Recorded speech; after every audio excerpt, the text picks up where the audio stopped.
G'day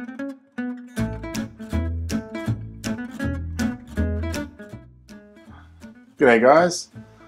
In this video I was going to be covering a conversion of this HP protocol analyzer from protocol analyzer to funky retro Pip-Boy-ish kind of gaming system thing. And I got a good way into it. I reverse engineered the digital display board, and last night while I was doing some testing, the analog board went kaput and is now a dead short.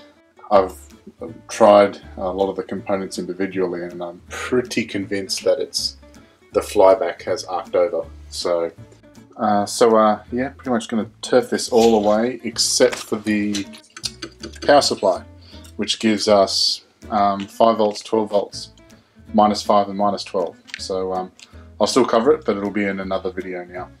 The analog circuitry for the display is dead, but I'm fairly sure the CRT tube is still good. Now what else do I have that might take a 9-inch CRT tube? Hello there, Mr. Mac.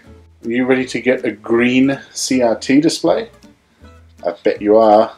Let's get started. Okay, I've got the Mac Classic 2 taken apart.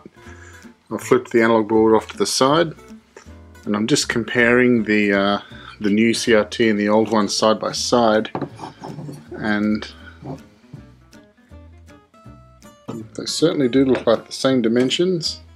They get the same pin out and the neck is the same diameter, so we should be able to put the existing yoke on there pretty easily and complete this mod.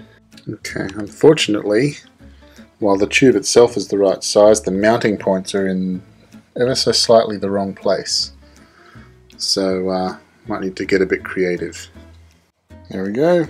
Nothing that can't be solved with some bits of Meccano and cable ties. I'd like to mention, as I'm putting this back together, that the only reason this is remotely possible is because these are monochrome displays.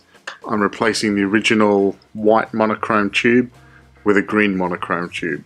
If this was color, I wouldn't even attempt it. There's just too many variations. But with monochrome, there's one pin out generally, and the anode voltage is usually the same. I'm transplanting the deflection coils because they may be different between systems. I'll proceed to put this all back together and let's see if she works.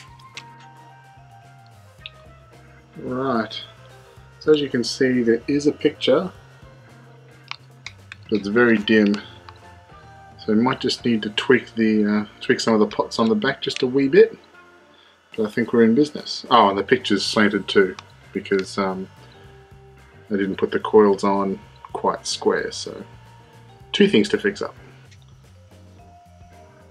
There we go. That's better.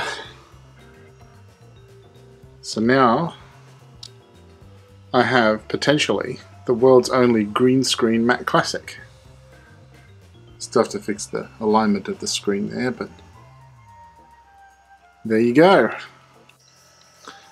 Here we are. It's off to the right slightly, but I don't think I can do anything about that. The horizontal position pot is already over at its extreme in that direction, so I think I'll just leave it at that and call it a day. So that wraps up this short little video on modding this Mac to make it something unique. I hope you've enjoyed that, and see you next time. Thanks for watching.